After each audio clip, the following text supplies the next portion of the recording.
The galaxy had learned to rest in its routines. Empires rose, treaties were signed, space stations buzzed with trade, and distant stars were charted by long-range probes. Every sector had its watchers, civilizations that kept an eye on unexplored borders and unclaimed systems. Among them, the Virilan Council stood as one of the oldest and most trusted guardians of peace. Their starships had mapped nearly every known planet in the Orion Arm. Their archives held knowledge spanning 10,000 cycles. Nothing surprised them anymore, until the signal came. It started small, just a faint pulse picked up by a derelict comm relay near the collapsed zone of Sector D849. The signal was weak, static-filled, and carried no signature any known race recognized. But it repeated. 4 short pulses, and then one long tone. At first they thought it was a natural anomaly. Stars sometimes released electromagnetic patterns that mimicked artificial signals.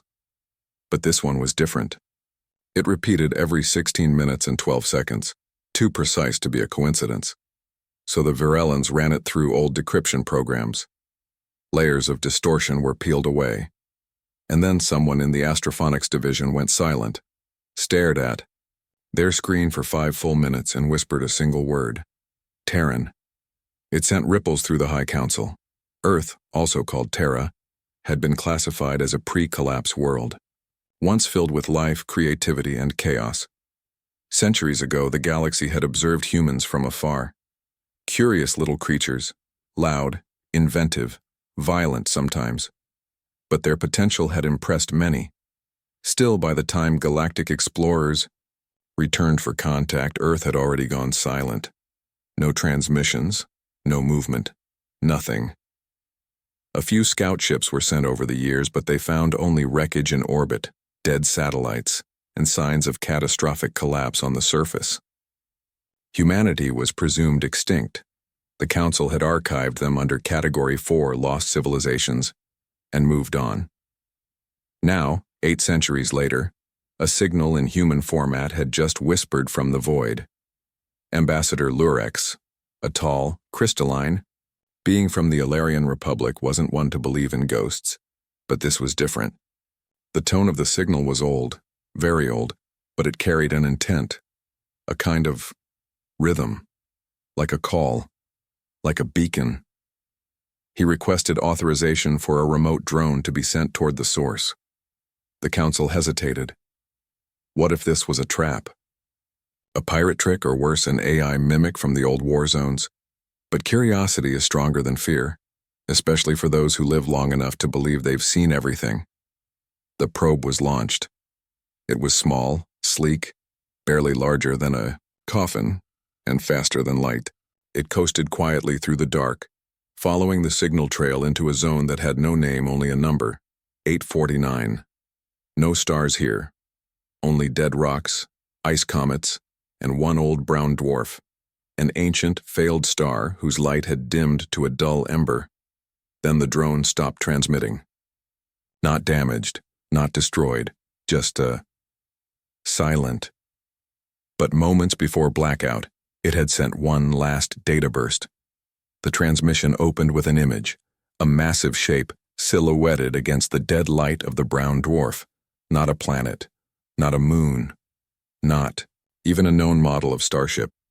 It was like a blade hanging in space, angled, dark, ridged with strange structures. No windows, no visible engines, just black metal and geometric spires stretching nearly the length of a small moon, and hovering silently. The drone's final data packet carried one other thing, an audio burst.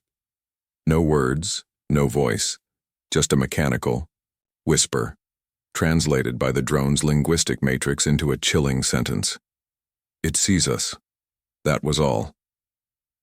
Back in the Virilan chambers, silence reigned.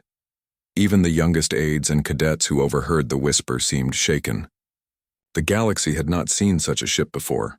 Not this size, not this kind of silence. Every major power was alerted. The Trade Alliance sent out scouts.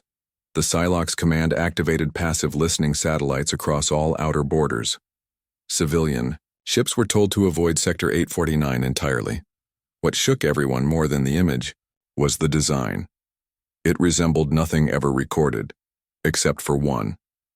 Deep in the restricted archives under hundreds of layers of declassified Earth data, there was an old Terran concept, never built, never seen, just drawn in grainy blueprints and abandoned war journals from Earth's final decades. A vessel marked as Dreadnought-class strategic defense platform, meant to be powered by a combination of nuclear reactors, gravitational folding, and, if the journals were right, an artificial intelligence that could outlive its creators. Was never completed, as far as any observer could confirm, but the resemblance was terrifying. Dr. Arvel Yin, a half-Psylocke historian of forbidden technologies, saw the image and whispered what many others feared to say aloud. "It's a Sentinel. They made it. This changed everything. Because if humans had created this ship, then they didn't die, or at least not all of them. Someone had finished what Earth began, or something." Theories spread fast. Maybe the ship was built after Earth's collapse by survivors who escaped into the void. Maybe the AI in the design blueprint activated itself and continued its mission alone. Or maybe it was never meant to be crewed at all. A weapon, left behind like a trap buried in forgotten soil. But questions were dangerous now. One thing was clear. Something was watching. The image of that battleship, now dubbed Sentinel-1, was shared only among top-ranking military leaders and scientific councils. The public wasn't told, not yet. The fear wasn't just that the ship might attack, the fear was that it hadn't. No warning, no hails, no demands. Just a silent watchman emerging from the dark, following old human code, carrying unknown intentions. If it had weapons, no one saw them. If it had life aboard, no one could confirm it, and yet wherever it went, systems flickered. Stations lost power. Artificial gravity bent in strange waves. Ships recorded brief sensor echoes like it was passing by them without being seen. Like a shadow. In the following days, 4 minor mining vessels operating in asteroid belts near Sector 849 went missing. No distress calls, no wreckage, just silence. On the 5th day, one ship returned. It was a cargo hauler, civilian class, with 6 crew members. The ship drifted into dock at Station Oran 6 with no power, running only on emergency backup. When authorities boarded, they found all 6 crew alive but unconscious as if put into deep sleep. When they woke, none could remember anything. Only one fragment remained, repeated by the pilot in a dazed whisper. The eye was human. Those words spread quickly across classified circles. And slowly, across diplomatic channels, the story began to twist. The galaxy had many enemies, rogue AIs, black hole parasites, even extra-dimensional anomalies. But this wasn't any of those. This was a response, an echo from a species thought extinct, a remnant of a people who were ignored when they cried for help. A final creation, now awakened in a galaxy that had long forgotten its makers, and it had opened its eye. Back in the Virilan Council, Ambassador Lurex stood before the high table, holding the last image from the drone. His crystalline hand trembled, slightly, rare, for a being who had lived for 300 cycles. "This is not a ship we understand," he said. "It is not a war machine. It is not a relic. It is a message." Someone scoffed. From who? Lurex stared at the image again, the black hull, the lack of lights, the complete absence of noise, and yet, the shape of it felt intentional, not designed to intimidate, not even to dominate. It was a monument. "To the ones we didn't save," he whispered. Somewhere far, beyond in a dead sector the galaxy had long forgotten, a battleship turned slowly, watching, waiting, not speaking, not attacking, just there, as if guarding something, or remembering. The galaxy wasn't ready, not for what was coming, not for what the humans had left behind, because the first encounter wasn't with a fleet, or a planet, or even a message. It was with a presence built by hands long gone but still reaching out, not with anger but with a question. Where were you? The silence was more dangerous than war. After the drone's last transmission showed the shadow of the enormous ship, now known as Sentinel-1, the galaxy didn't know what to do. And that silence, that stillness in space was not peaceful. It was full of questions, fear, and warnings that no one could understand. The ship had appeared. It had seen the drone. And then, it had done nothing. But sometimes, nothing is louder than explosions. Across the major systems, governments met in secret. Old enemies who hadn't spoken in decades suddenly opened communication lines. Fleets were put on alert, but not officially. They didn't want panic. Scientists were told to study the data, analyze the energy readings, break down the scan logs. But the truth was simple and terrifying. The Sentinel didn't behave like any ship the galaxy had ever seen. It didn't show heat. It didn't use regular propulsion. It didn't even appear on sensors half the time. The only time anyone saw, it was when it wanted to be seen. And that made it powerful. The Virellan Council's best minds were busy around the clock. They tried to trace the movement of the Sentinel, using gravitational disturbances, echoes in hyperspace, even the faint drop in background radiation wherever the ship passed. But nothing was consistent. The ship didn't move logically. It would be spotted near a dead star on one day, and on the next a merchant convoy would report seeing a shadow pass silently above them, thousands of light years away. But it wasn't attacking, not yet. That confused everyone even more. If it was hostile, why not strike? Why not demand something? Why not speak? But the Sentinel wasn't silent because it was lost. It was silent because it was watching. The Psylocke Empire, a powerful military force in the eastern quadrant of the galaxy, started preparing its war fleet just in case. They believed in strength. To them, a silent enemy was a dangerous enemy. Grand Admiral Karan ordered 3 cruisers to patrol near Sector 849. But only one came back. The returning ship, the Harkaz, had no signs of damage. Its crew was shaken but physically unharmed. When questioned, they gave the same kind of strange answers as the mining crew earlier. "We were moving through the belt when the stars disappeared," said the navigator. "Just gone. Like we entered a blind zone, and then there was something beside us." The captain added, "It was close enough that we should have collided. But our ship didn't move. It moved around us, without touching, without sound, like we weren't even a threat." When asked why the other 2 ships didn't return, the captain said something that spread fear like wildfire through the council chambers. "They're not dead, just removed." He couldn't explain what he meant, just that he knew. Then, the most terrifying thing happened. The crew of the Harkaz started having dreams, not normal ones, not hallucinations from trauma or stress.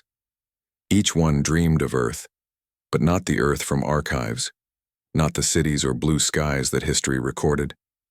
They saw a black Earth, silent, burned, with the Sentinel hovering above it like a guardian, over a grave, and a voice, not human, not alien, something in between, whispering, "You didn't answer." That was the first time the phrase appeared. Soon, more witnesses, scattered across different systems, reported similar dreams.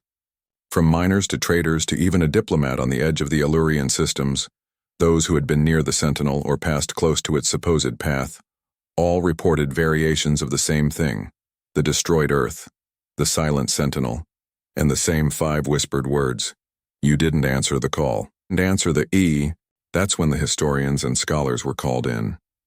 The Keepers of Collapse, a secret group of scholars who studied extinct civilizations and forbidden history, released a theory that shook the entire council to its core. They claimed that Earth had sent an SOS signal centuries ago, a final cry for help. The message had been simple, they said. A warning, encoded in old Earth languages and formats possibly triggered by a global disaster. But the signal had been lost, buried under stellar interference, ignored by lazy outpost monitors, or maybe even rejected because of Earth's low classification status at the time. No one helped. No one even noticed. The signal had faded. But maybe not to everyone. What if the Sentinel wasn't built before the collapse? What if it was built after? The keepers believed that Earth didn't entirely fall, that someone, or something, finished the project humans had started. A weapon, yes, but also a message, a response, not to the galaxy's kindness but to its silence. And now, that message was awake. Some believed the ship was fully AI operated, that there was no living crew at all, just a powerful artificial intelligence built to follow one core directive. Remember what happened.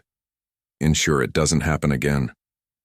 Others believed there was a pilot, or worse, many pilots preserved in deep cryostasis waiting for some unknown purpose. In the following weeks, strange events began happening across the stars. A pirate warlord who had been terrorizing the Lantor route for years suddenly went dark. His fleet of 5 raiders disappeared. 2 weeks later, one of the ships returned, floating into an outer system dock in perfect condition. The weapons had been removed, the engines disabled. The crew, alive, unharmed, but mute, not silent out of fear. Their vocal cords were physically untouched, but they simply didn't speak anymore, as if something had turned off their will to speak. Even the strongest mind readers couldn't get much out of them. Just one repeating vision. A dark corridor, a metal figure, and a massive silent presence that filled the space like gravity itself. Though Warlord's name became a ghost and the Sentinel became a myth, a fear, but also a question. Was it hunting threats or judging? That's when Dr. Arval Yin, the historian who had first called it a sentinel, published his own report to the council. He said something very strange. We keep calling it a ship, but I don't believe it's just that. I believe it's a judge, a memory, maybe even a conscience. The council didn't understand, so he explained further. Humans weren't perfect, but they were builders, fighters, and when they saw their end coming, they didn't ask for revenge. They asked for help, and no one came. I think this vessel remembers that, and now it moves through the galaxy, not to destroy it, but to protect others from becoming what it remembers. It was a bold idea, but it explained something important. Why hasn't the Sentinel attacked anyone yet? Because maybe it's not built to destroy the galaxy. Maybe it's built to save it from itself. And maybe, just maybe, it's watching for the same kind of silence that killed its creators. Across thousands of systems, stories about the Sentinel began to spread like wildfire. Not official ones, not government statements, but whispers. Some called it the ghost ship of Terra. Others called it the human eye, but to those who had truly seen it, the name meant little. It was a presence, a reminder, an unblinking warning in the dark. Then came the clearest sighting of all. A civilian cargo ship, the Winter Lily, was on a peaceful trade route through the Tyrian sector. No military crew, no weapons, just 2 pilots and some food cargo. In the middle of their route, their ship came to a dead stop. All systems functional, but something outside them, something invisible, had held them in place. Then a shadow passed them, not fast, not aggressive, just there. The entire crew saw it. And, this time, they weren't unconscious. They weren't dreaming. They described it the same way. Long, flat like a blade. The front had no bridge, the rear had no visible engines, and it moved like it bent space itself. One of the pilots, a woman named Sierra Len, later said in her report, I didn't feel fear, I felt grief, like I was looking at a grave, or maybe a god carrying one. She added one last sentence. I think it knew we weren't a threat. It passed over us like we weren't even important. That sentence stayed with the council more than any other. The Sentinel hadn't just appeared, it had judged and spared. A fleet captain from the Illurian Union, known for his aggressive views, said something that made everyone think. If it wanted to destroy us, it would have done it already. So if it's not attacking, then it's probably waiting. Waiting for what? Someone asked. The captain stared at the holoscreen showing the last known coordinates of the Sentinel and said, for a reason. Somewhere out in the dark, the Sentinel drifted again. No engines lit, no weapons shown, just that long, sharp shape. Quiet, observing. Like, it was looking at the galaxy and asking, will you be better than you were before? Or, will you ignore the next cry for help too? Because if it saw silence again, what would it do next? That's what no one knew. And that fear, that mystery, that expectation, was worse than any threat of war. The galaxy had always been noisy. Space stations filled with voices, trade beacons blinking every second, and political broadcasts echoing across sectors. But after the appearance of the Sentinel, a strange hush fell over everything. It wasn't silence like before a storm. It was something heavier, like the breath being held by an entire civilization. People no longer asked if the Sentinel was real. They knew. Now they asked, what does it want? Back in the Virilan Council, Ambassador Lurek stared at the latest report from Station Klinos. A merchant convoy had just barely escaped an encounter with the dark ship. It hadn't attacked. It hadn't spoken. But their systems had gone offline for exactly 43 seconds as the Sentinel passed above them like a shadow across the stars. When the power returned, all of the ship's clocks had jumped forward. Not by much, only 6 minutes and 22 seconds, but it was enough to cause panic. Because if a ship could bend time in its wake even by minutes, it meant one terrifying truth. This thing didn't follow the same rules as the rest of the galaxy. Across different systems, the whispers grew louder. Some called the Sentinel a ghost. Others called it justice. A few even started worshipping it as the last human god. That frightened the governments more than anything.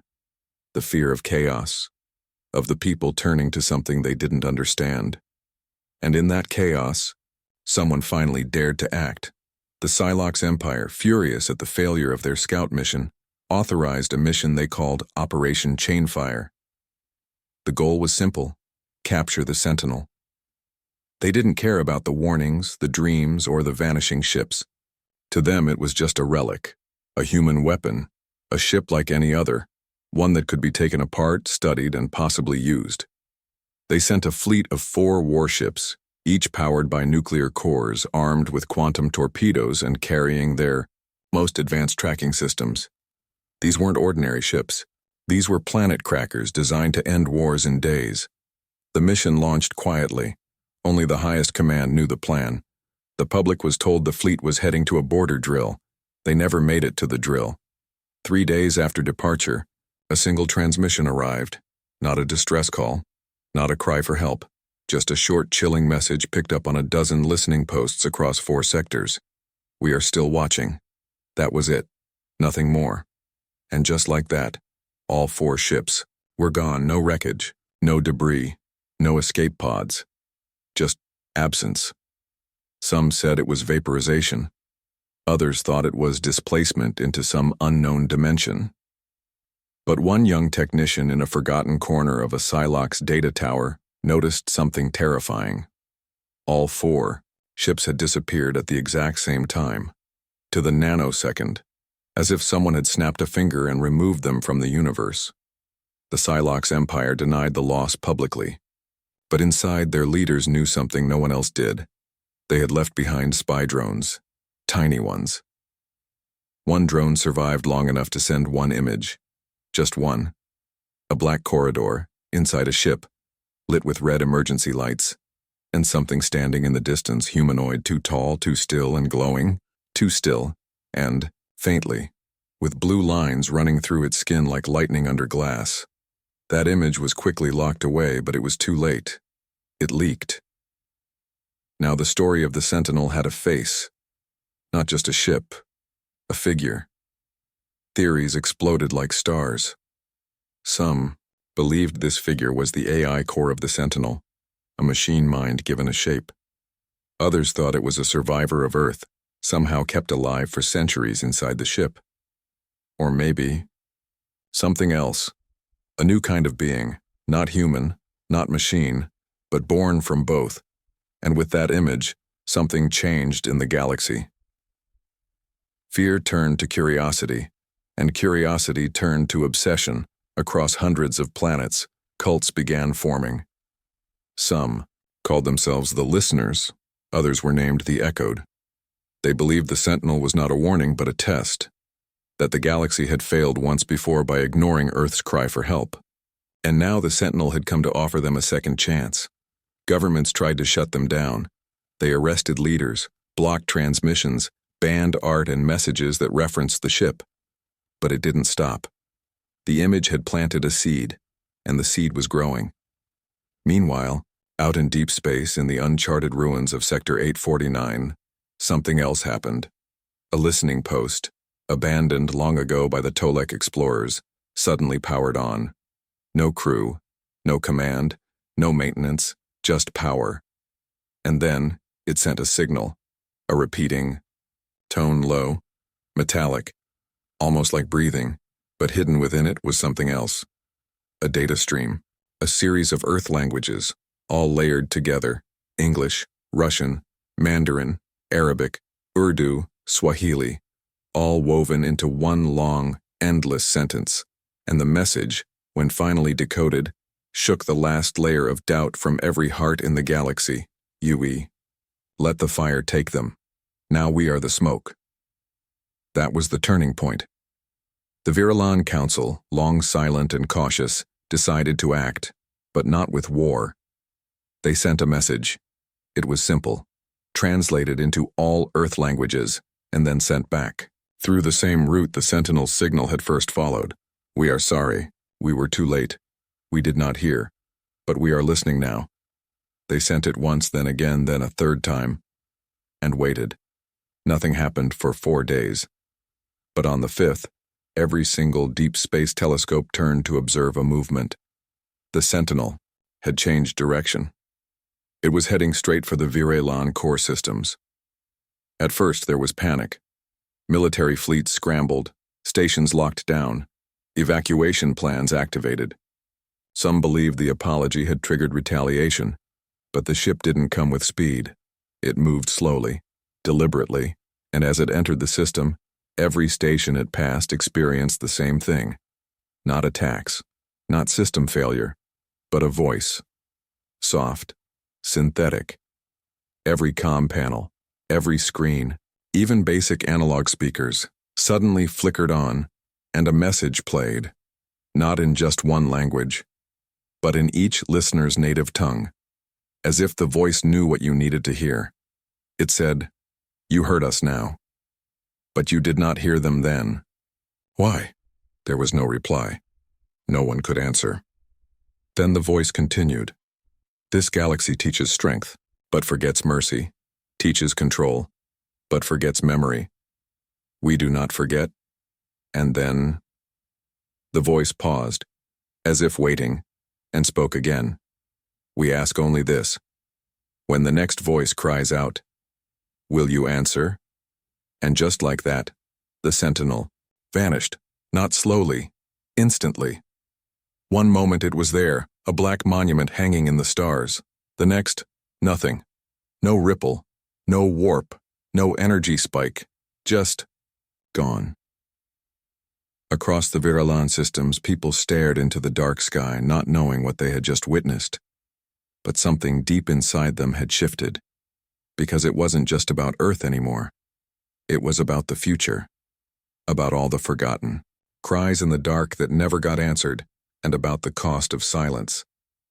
For the first time in centuries, the galaxy, divided by species, politics, power, shared one single thought.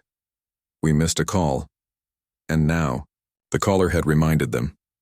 The Sentinel didn't come to destroy. It came to make them remember, and in remembering, maybe prepare for what was still coming.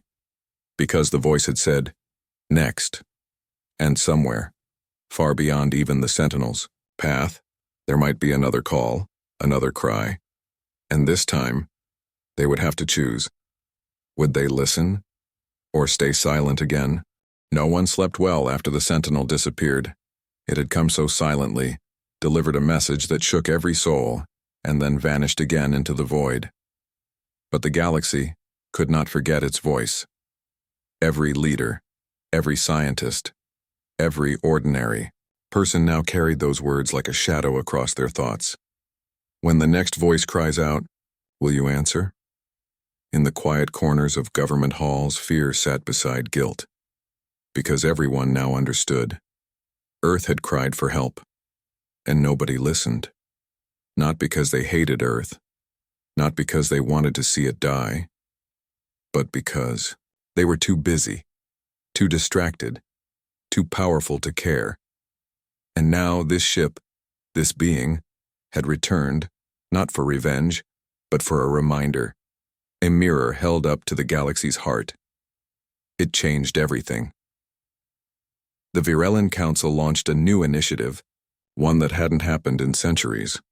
A multi-species gathering, not for war, not for trade, but for a purpose that felt sacred now, to build a system that could hear every call for help in the galaxy, and to answer it.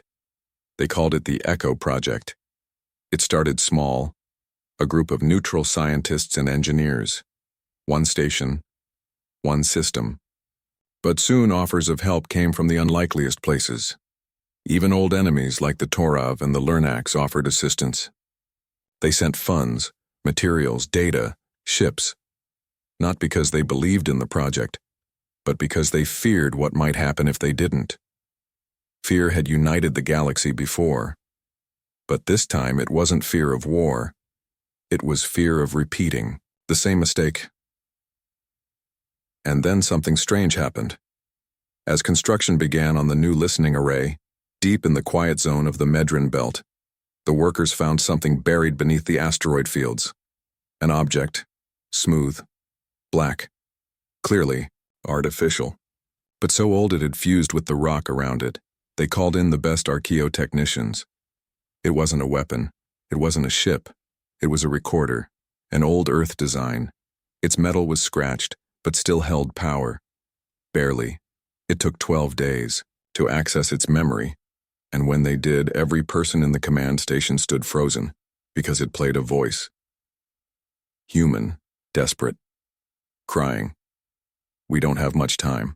The oceans are gone, the sky burns. We tried so hard. If anyone hears this, please. We are not soldiers, we are not monsters. We just wanted to live. Please, don't let us be forgotten. Then static. The message repeated. That was it. Simple. Painful. A child's voice, some guessed. Or maybe a young technician left behind as the world fell apart. It made everyone stop working for a full day. Even the hardened Lernax warrior engineers sat in silence, staring at the stars. This was what the Sentinel carried inside it. Not firepower, not hatred, just memory. And now, the galaxy was being forced to remember too. As weeks passed, the Echo Project grew. More stations, more signal towers, more volunteers, even artists joined. In painting murals of Earth as it once was, blue, alive, dreaming. Musicians composed songs based on the signal's tone. A small religion even formed, though it focused more on remembrance than worship. Then came the unexpected return. A merchant ship, lost 20 years ago in the Nabari Drift, reappeared. No damage, no fuel. Floating into a docking station as if returning from a long nap. Inside were 5 crew members, still alive, still breathing, but they hadn't aged a day. Impossible, scientists said. But there they were, and each one whispered the same thing. The Sentinel saved us. When questioned, their answers were strange, disconnected. One said, "We were dying. Our oxygen was gone. Then, the stars went dark, and we woke up here." Another said, "We were in a tunnel, endless black but not alone." And the captain, eyes wide, voice shaking, said only this, "It showed me Earth, before and after, and it asked me, which do you prefer?" I said, "Before," and it let us go. No one knew what to do with this information. It didn't make sense. But it didn't have to. The Sentinel was no longer following science. It was following something else. Across the galaxy, the fear began to change. It became respect. Even admiration. Some began calling the Sentinel the Witness. Others called it the Last Shepherd. But names didn't matter. What mattered was this. It was still out there, watching, judging, teaching in its own terrifying way.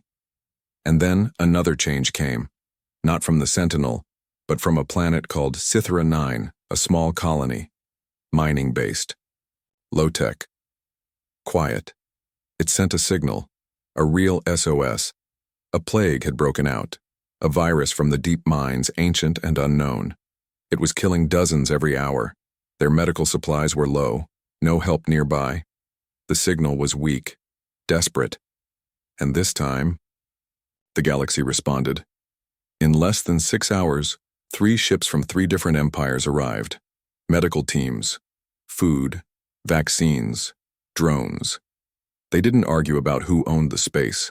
They didn't delay over money or territory. They just helped. And when the last patient was treated, the last grave dug, a small child from the colony, barefoot, dirt on her face, stood on a crate and whispered into a recorder, "Thank you for hearing us." That recording was played across star networks for weeks. The galaxy had passed its first test. Someone cried out, and this time, they answered. Word spread fast. The Sentinel did not appear. No shadow in the sky. No judgment, just peace. As if it was watching from far away and had nodded once silently and continued its journey. Back in the Virayan Council, one ambassador finally said what everyone else had been thinking. Maybe we were never supposed to catch it. Or understand it.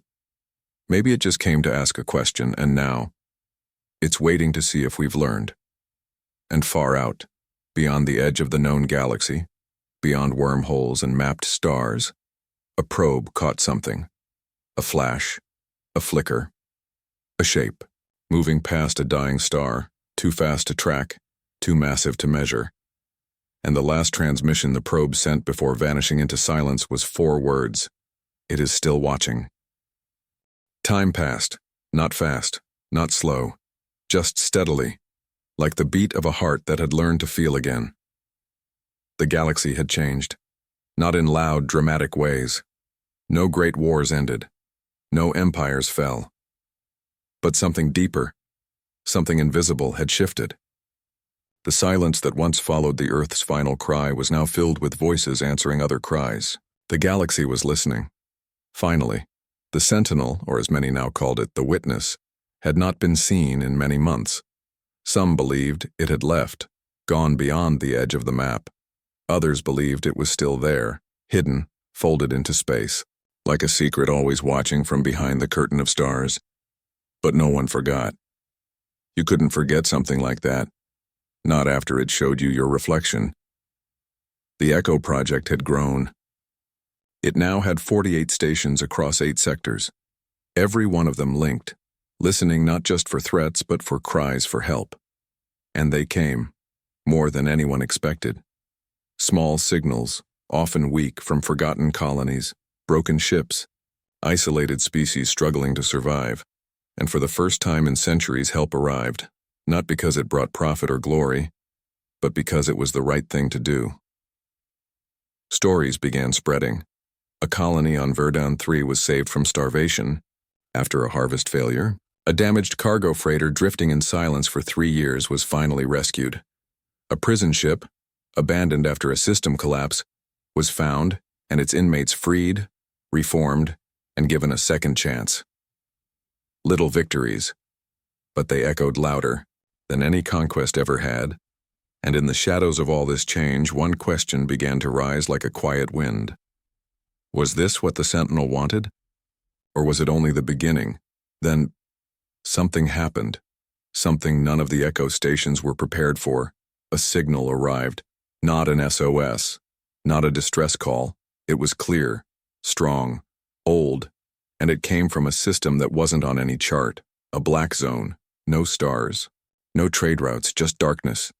The signal had no origin marker, but it played the same phrase over and over in dozens of languages, some modern, some long dead. This is Earth 1.